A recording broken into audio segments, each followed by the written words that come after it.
Siapa saja di situ? Pada saat saya datang masih Pak Efes saja yang mulia. Saudara Ricky? Tidak ada yang mulia, di bawah tadi yang mulia. Oh, tetap di bawah. Tetap Oke. di bawah. Kemudian? Baru duduklah saya yang mulia. Dia bilang, duduk deh. Siapa Pak? Saya duduk, baru Bapak duduk di sofa yang panjang itu yang mulia, tapi di pojok sebelah kanan. Ya. Saya ingat saudara almarhum masih di bawah ya? Masih di bawah tadi, Oke. ngobrol di bawah. Baru dia, Bapak Efes ini bilang ke saya, kamu tahu nggak ada kejadian apa di Magelang? Saya bilang, siap, saya tidak tahu Bapak. Nah itu nggak lama kemudian Ibu PC datang, duduk juga di samping Pak Efes, di sofa panjang itu. Baru, siap, saya tidak tahu Bapak. Baru dia diam, baru bias nangis yang mulia. Baru dia bilang, Joshua sudah melecehkan ibu di Magelang. Itu dengar itu saya kaget yang mulia. Kaget, kaget, takut juga yang mulia, karena posisinya kami yang ajudan yang ada di Magelang kan pada saat itu. Baru Joshua sudah melecehkan ibu di Magelang. Saya diam, saya maksudnya dalam hati saya, ini betulkah, tidakkah? Baru dia bilang, kurang ngajar anak ini, memang kurang ngajar anak itu. Dia sudah nggak menghargai saya dia itu. Dia udah menghina harkat dan martabat saya. Itu dia bicara sambil emosi, sambil nangis, mukanya merah. Oke. Baru dia bilang, baru dia bilang, dia jadi habis setiap pembicaraan dia mulia, dia habis berbicara dia ada diam, sesi diamnya untuk nangis begitu yang mulia. Jadi baru dia bilang ini, dia lihat ke saya baru dia bilang, memang harus dikasih mati anak itu. Dia bilang begitu ke saya yang mulia. Baru saya diam kan yang mulia, saya kaget juga yang mulia. Baru dia dekat begini, nanti kau yang tembak Yosua ya. Karena kalau kamu yang tembak Yosua, saya yang akan jaga kamu. Tapi kalau saya yang tembak, tidak ada yang jaga kita, dia bilang begitu. Baru dia masih dengan posisi begini yang mulia. Saya di sini yang mulia. Dia masih dengan posisi mendekat begini. Saya kan diam yang mulia. Saya nggak menjawab sama sekali, nggak menjawab yang mulia. Masih antara takut, masih kayak ini nyata kah yang dia sampaikan ini? Kaget juga yang mulia. Jadi saya diam, baru dia bilang begini ke saya. Sudah dia bilang tadi kan, nanti kamu yang tembak Yosua, karena kalau kamu tembak, kalau dia yang tembak, gak ada yang jaga kita. Baru dia bilang ke saya begini yang mulia.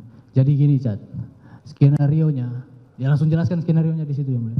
Jadi gini Chat, skenario-nya di Duren 3, di 46. Kalau kita nggak bilang Duren 3 yang mulia, kita bilangnya 46. Jadi skenario-nya di 46 Chat. Jadi nanti skenario-nya ibu dilecehkan sama Joshua, baru ibu teriak, kamu dengar Bagaimana, kamu ibu bersama gimana coba ceritakan? ibu dilecehkan Joshua, Ya. baru ibu teriak, kamu dengar kamu respon, Joshua ketahuan, Joshua tembak kamu tembak balik ke Joshua yang mati. Dia jelaskan begitu yang mulia. Baru setelah dia menjelaskan itu, saya kaget yang mulia. Saya ini saya mau disuruh untuk bunuh orang ini ya. Saya kaget, saya takut yang mulia. Itu sudah kacau pikiran saya yang mulia. Sudah kacau, tertekan saya yang mulia. Baru dia bilang, sudah kamu tenang aja. Kamu aman karena posisinya kamu itu bela ibu pertama. Yang kedua, kamu bela diri. Kamu membela diri kamu karena kamu ditembak duluan. Jadi kamu aman, Chat. Oh tenang aja. Nah, di sambil dia menceritakan itu, yang mulia, itu sempat ngobrol sama ibu. Ibu kan di samping kiri. Ibu sempat ngobrol-ngobrol lah. Pembahasannya, karena ibu suaranya pelan yang mulia. Saya minta maaf, saya tidak mendengarkan secara detail yang dia sampaikan. Tapi itu ibu membahas tentang CCTV. Pertama CCTV Duren 3 yang mulia. Yang kedua tentang sarung tangan. Sampai bapak ada sempat kayak bisik juga ke ibu kayak, udah tenang, pakai sarung tangan. Tapi saya tidak bisa mendengar secara ini yang mulia. Tapi kayak bilang iya nanti pakai sarung tangan yang mulia. Nah, CCTV apa yang dibahas? cuma bilang CCTV aja yang mulia, Duren 3. Kemudian? Baru setelah dia sudah jelaskan itu, dia jelaskan terus ini. Apa? Dia jelaskan secara ulang-ulang yang mulia tentang skenario yang tadi yang dia jelaskan. Dia jelaskan secara ulang-ulang, jadi skenario-nya begini. Baru dia coba menenangkan saya, dia bilang sudah kamu tenang aja. Karena kamu posisinya kamu bela diri. Kamu bela ibu pertama. Yang kedua kamu bela diri. Kamu aman, Chat, kamu aman. Dia bilang baru setelah itu dia nanya ke saya yang mulia.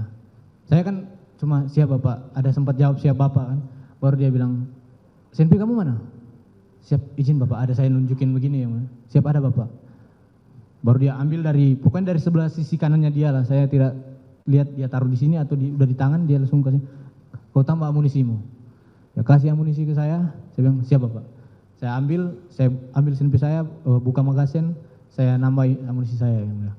Saya habis selesai saya nambah, saya masukin lagi, saya simpan, baru saya kembalikan lagi amunisinya ke dia.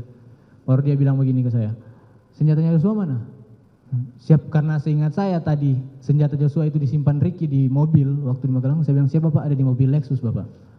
Oh ada di mobil Lexus. Nanti kau turun ke bawah, kau ambil ke bawah naik lagi ke sini. Siap baik Bapak. Saya lihat karena sudah nggak ada obrolan lagi, saya langsung izin Bapak, saya berdiri. Baru saat saya berdiri, dia langsung bilang, woi Cat, kalau ada yang nanya, bilang aja mau isolasi. Siap baik Bapak. Saya turunlah lewat lift yang mulia. Saya turun lewat lift, saya langsung ke mobil. Ke mobil, di depan di mobil itu kan ada tas saya yang mulia, tas Tumi, tas lempang jenis Tumi, merek Tumi. Saya taruh senjata HS itu di dalam tas saya tutup karena posisinya belum makan yang mulia.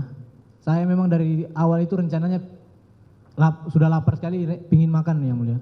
Saya ingat, siapa tahu sudah ada makanan di depan. Jadi saya sempat keluar dulu, saya lihat sudah ada makanan. Saya bilang ke abang-abang yang di senior saya di situ, bang izin bang saya ambil kotak satu makannya. Oh iya Cat, ambil. Saya masuk lagi ke dalam, jalan-jalan ke dalam. Saya lewat tangga aja. Saya lewat tangga dapur, saya letakkan dulu makanan saya, baru saya naik tangga. Sampai lewat tangga dapur itu ada pintu kan yang mulia, pintu di lantai 3. Nah pintu itu cuma bisa dibuka lewat dalam pakai kode yang mulia. Jadi saya ketok, izin bapak. Agak lama dia buka pintu, mana? Saya buka tas, saya kasih tas itu senjata HS itu ke bapak, izin bapak. Udah kamu turun aja. Saya tutup, saya turun lagi. Padahal itu pikiran saya mau makan yang mulia. Tapi sudah tidak fokus lagi, pokoknya sudah kacau pikiran saya yang mulia. Saya sudah rencana mau makan, tidak jadi makan.